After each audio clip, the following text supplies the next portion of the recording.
세계정세 해부에 다시 오신 것을 환영합니다. 진행은 전재현입니다. 2025년 12월 2일 새벽 사르레는 안개가 깔린 동중국해에서 중국 국기를 단 해경 선박 2척이 도련 센카쿠 열도 주변 일본 영해에 바짝 붙었습니다.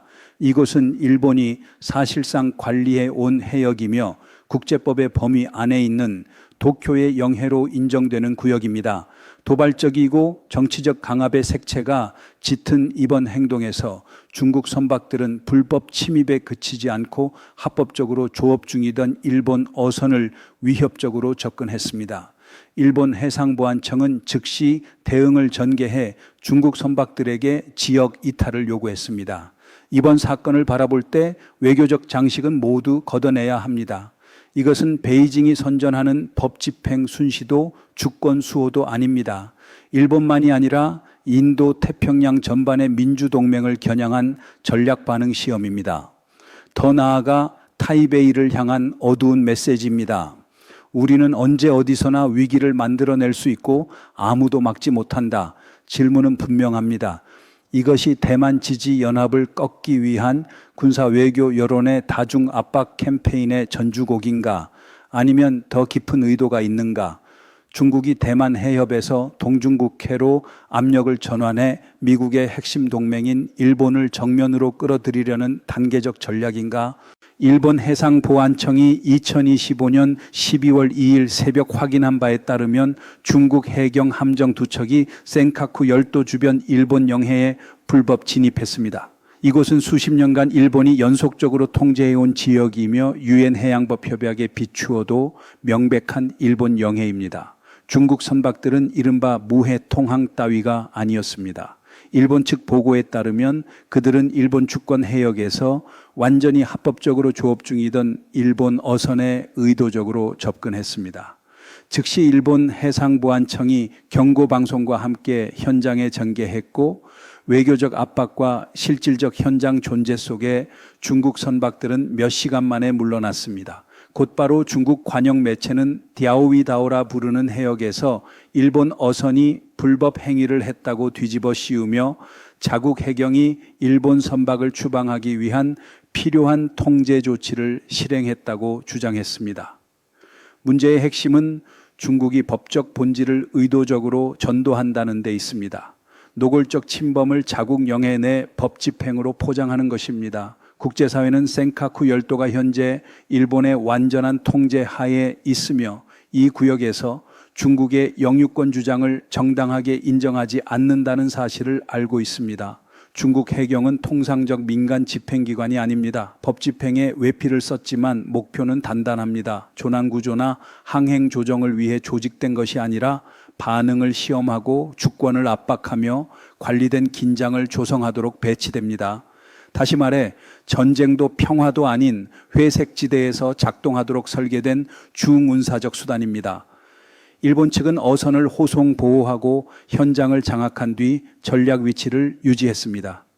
반면 중국 선박은 바짝부터 진로를 틀어막고 근거 없는 요구를 확성기로 반복하며 민간과 집행세력 모두에게 위험을 만들었습니다. 안정 유지가 아니라 심리적 위압입니다. 침입자는 베이징입니다. 국제사회가 이런 단기 순실을 계속 묵인한다면 해도 하이투의 작은 조각들이 살라미 전술에 따라 한 겹씩 깎여 나갈 것입니다. 무엇보다 이번 사안은 도쿄 정부에 대한 시험입니다. 다카이치 사내 총리가 중국의 대만 공격 시 군사 개입 검토 가능성을 천명한 이후 일본의 안보 교리는 수동 방어에서 능동 억지로 옮겨가고 있습니다. 베이징은 일본 함정의 전개 속도, 공조 여부, 일본 언론의 보도 톤, 그리고 다카이치 내각의 발언 수위를 세밀하게 관찰할 것입니다. 그 모든 신호를 모아 일본의 대만 방어 공약이 실질적인지 평가하고 그에 따라 수위를 조정하거나 후퇴할 것입니다. 둘째, 센카쿠 침입은 타이베이에 보내는 직설적 통지입니다. 중국은 대만 본도에 직접 손대지 않아도 대만에서 160km도 차에 떨어지지 않은 센카쿠에서 일본과의 긴장을 밀어 올리는 것만으로도 대만의 시선을 북과 서로 갈라놓을 수 있습니다. 북쪽에서는 중국 해경이 일본 영해에 바짝 붙고 서쪽에서는 중국 인민해방군의 비행 편대가 대만 방공식별 구역을 연속 침범합니다.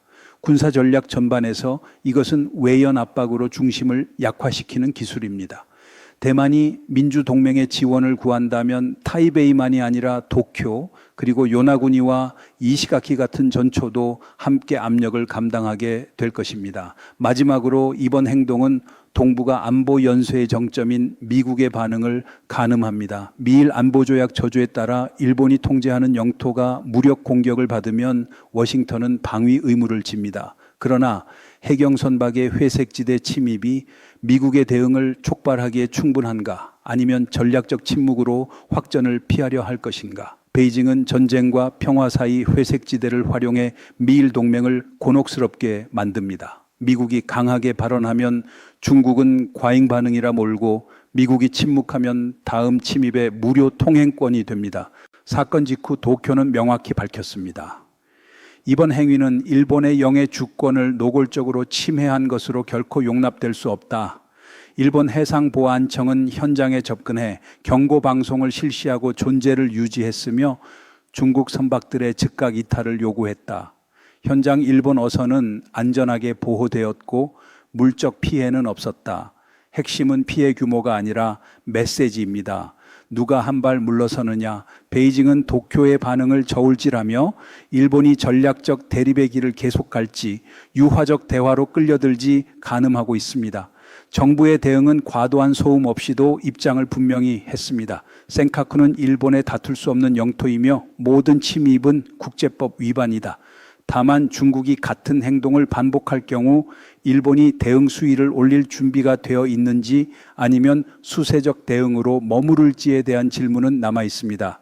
대만 총통 라이칭더는 같은 2일 대만 동북부 이란의 예비 전력 부대를 찾아 훈련 상황을 점검했습니다. 그는 안보는 타협의 자리가 아니며 평화는 종이 문서로 오지 않는다고 강조했습니다.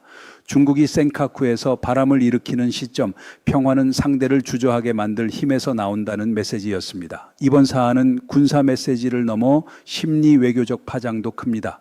중국은 대만의 가장 큰 취약점, 즉 국제적 지지의 지속성과 구체성을 흔들려 합니다.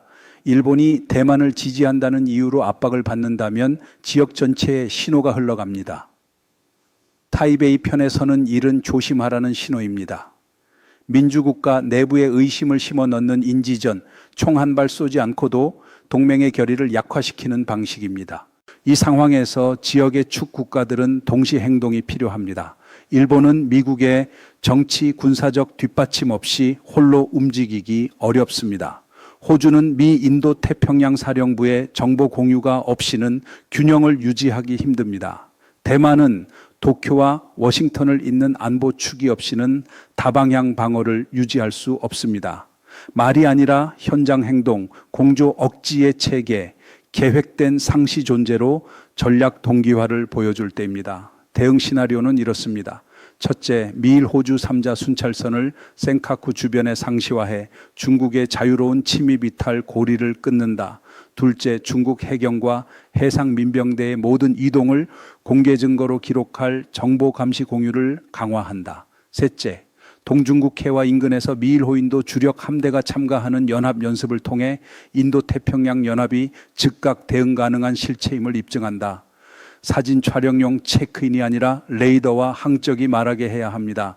이번 센카쿠에서는 총성도 사상자도 분명한 무력 충돌도 없었습니다. 그러나 그것이 평화를 뜻하진 않습니다. 이것이야말로 중국이 분쟁 해역을 잠식하는 회색지대 전략의 본질입니다. 선전포고도 군사 선언도 없이 정치적 목적과 시료 지배를 달성하는 전쟁 방식, 의도적 침투를 법 행정의 외피로 감싸 현실을 바꾸는 방식입니다. 회색지대는 전면전과 절대적 평화 사이의 공간으로 군사적 대응 임계에 닿지 않으면서도 현장을 바꾸는 영역입니다. 중국은 이 영역에 능숙한 장인입니다. 남중국해에서 동중국해까지 스카버로 암초에서 투찐 암초, 파라셀 군도에서 센카쿠에 이르기까지 중국은 해경, 해상 민병대, 이동식 시추설비, 정찰 무인기, 심지어 군 통신 체계의 지원을 받는 어선까지 동원합니다. 표면상의 명분은 주권 수호, 법 집행, 어민 보호이지만 실제 목표는 하루하루 사건 하나하나로 존재를 강요하는 것입니다. 중국은 민주국가가 국제법, 국내 여론, 확전 억제에 묶여 있다는 점을 매우 잘 압니다. 그래서 전쟁 문턱 아래 용인선 위에 교묘한 행위로 상대를 진퇴양난에 빠뜨립니다. 약하게 대응하면 잠식되고 강하게 대응하면 확전 누명을 씁니다. 그 사이 경계선은 조금씩 중국 쪽으로 밀립니다. 2021년 중국은 해경법을 제정해 자의적 주권 해역에서 외국 선박에 발포할 수 있다고 규정했습니다. 이는 단순한 법 조항이 아니라 전략 신호였습니다. 오늘 센카쿠로 해경을 들이밀면서 그들은 스스로 만든 합법 도구로 향후의 수위 상승을 정당화할 발판을 마련했습니다. 국제적 인정을 기다리지 않습니다. 먼저 현실을 만들고 그 현실을 증거로 씁니다. 회색지대 전략은 임시 선택이 아니라 팽창 사고의 축입니다. 세계가 규범을 토론하는 동안 베이징은 현상을 만들고 민주국가가 강약을 저울질하는 사이 중국은 몇 해리를 더 안으로 들어옵니다.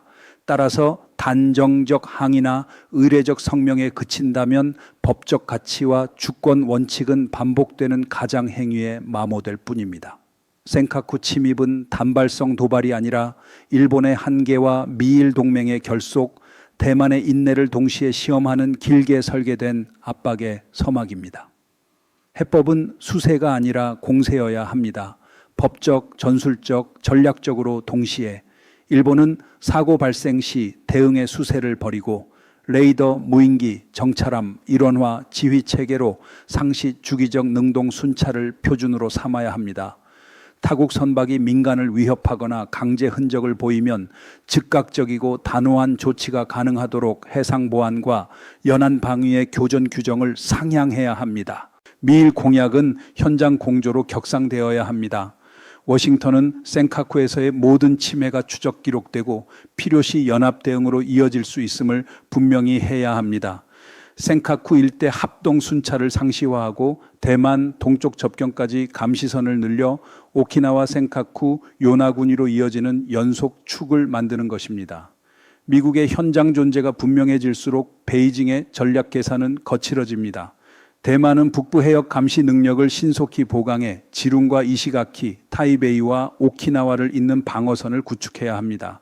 호주, 인도, 필리핀도 공동훈련과 절차 통합으로 편제되어야 합니다. 각국 함정이 같은 문장으로 말해야 합니다. 존재하라, 기록하라, 억제하라. 민주동맹은 유화로 중국을 달랠 수 있다는 환상을 버려야 합니다. 센카쿠도 남중국해도 대만 해협도 베이징이 원하는 것은 대화가 아니라 복종입니다. 억지는 예측 가능해야 하지만 무시될 수는 없습니다. 앞으로의 모든 한 걸음에는 비용이 따른다는 사실을 명확히 해야 합니다. 센카쿠는 하나의 고리일 뿐 끝점이 아닙니다. 지역 전체에 울리는 경보입니다. 문제는 중국이 더 멀리 가느냐가 아니라 세계가 그걸 허용하느냐입니다. 답은 외교 수사에서 오지 않습니다. 바다 위 실제 존재, 공조 능력, 그리고 물러서지 않는 의지에서 옵니다. 지금이 바로 그때입니다. 여기까지 세계정세해부의 오늘 순서를 마칩니다. 세계정세해부는 언제나 여러분의 의견을 기다립니다. 감사합니다. 다음 시간에 뵙겠습니다. 덧붙임 박자 하나, 러시아가 우크라이나에서 보여준 법치 코스프레와 현실 먼저, 규범은 나중에 습관은 동아시아의 회색지대에서도 기시감처럼 반복됩니다. 애초에 정당성 없는 전쟁을 벌여 국경 밖 민간 인프라를 마모시키며 침묵을 강요하던 방식은 바다 위에서도 지도한 귀퉁이를 조금씩 바꾸는 손놀림으로 변주됩니다. 총성이 잠시 들리지 않을 뿐 억지와 침식은 진행형입니다.